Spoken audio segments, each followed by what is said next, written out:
Algumas semanas atrás eu estava ouvindo uma canção tradicional no meio evangélico, fez parte da minha conversão lá nos idos de 2008. E ela tem um refrão, Rompendo em Fé, o nome dessa canção, e ela diz o seguinte: se diante de mim não se abrir o mar, Deus vai me fazer andar por sobre as águas. Mas aí eu pergunto: se diante de ti não se abrir o mar, e se mesmo assim Deus também não fizer você caminhar sobre as águas? E aí? Nós vamos concluir então que foi porque nós não oramos com a devida fé? Foi porque nós não fizemos um jejum? O nosso jejum não foi muito legítimo, porque afinal a gente ficou sem comer, mas a gente não orou, nós não consagramos, depois nós não entregamos, nós simplesmente ficamos um período sem comer e pronto.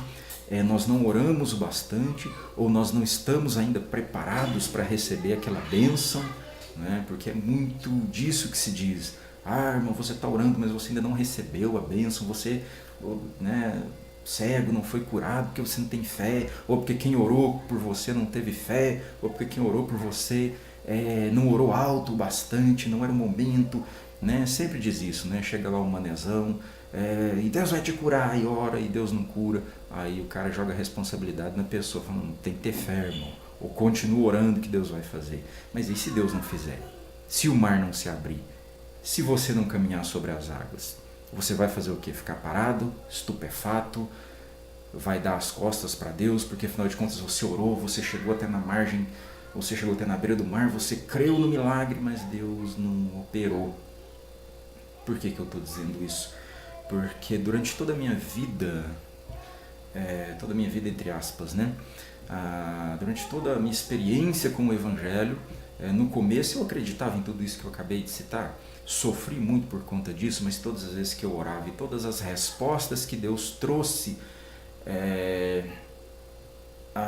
as minhas orações, quando eu orei no sentido de uma cura dessa deficiência visual, foi sempre a seguinte: pode ficar irado, né, mas não peca não. Bota sua cabeça no travesseiro, reflita sobre isso que você está falando, sobre essa demanda que você está me apresentando, sobre isso que te angustia tão profundamente. Deita sua cabeça no travesseiro, reflete sobre isso e se acalma, né? Outras vezes Deus diz: olha, continua. Outra vez Deus disse: olha, você acha mesmo, em um momento em que eu culpava, em que eu responsabilizava Deus por isso, se eu acredito, se eu oro e o Senhor não cura, então a culpa é do Senhor, é o Senhor que não quer. É o Senhor que não quer, a Bíblia fala que o Senhor pode. E se eu crer, o Senhor vai fazer. Eu estou crendo, então o Senhor não está fazendo, então a culpa é sua. É o Senhor que não quer, e eu não sei porquê. Mas eu creio, então o meu lado está garantido, então a culpa é sua.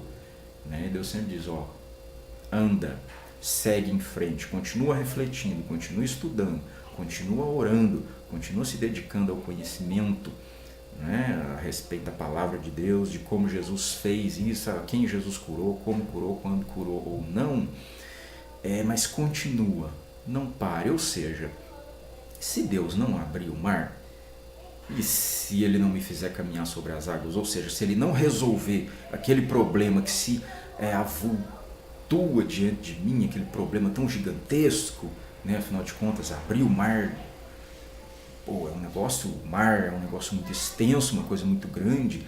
Ou Deus vai abrir, ou Deus vai me fazer flutuar, eu vou, né, voar por aí, os anjos vão me carregar nas mãos e me levar até o outro lado. Mas e se eu tiver que remar o tempo todo? Ou pior, se eu tiver que nadar, enfrentando todas as dificuldades, enfrentando perigos, o cansaço, o estresse físico e mental que às vezes você lidar com uma deficiência, seja ela de que natureza for, lhe impõe, porque não é fácil você lidar com uma deficiência, não é fácil você se perceber limitado, né, em um dos seus sentidos, em um aspecto da sua vida, e pior ainda, você se vê mais limitado ainda pelo preconceito alheio, porque o problema não é a deficiência, o problema é como as pessoas, entre aspas, que não têm nenhuma deficiência, nos tratam, nos percebem. Então eu sou muito mais limitado pelo preconceito do outro do que pela deficiência visual, né?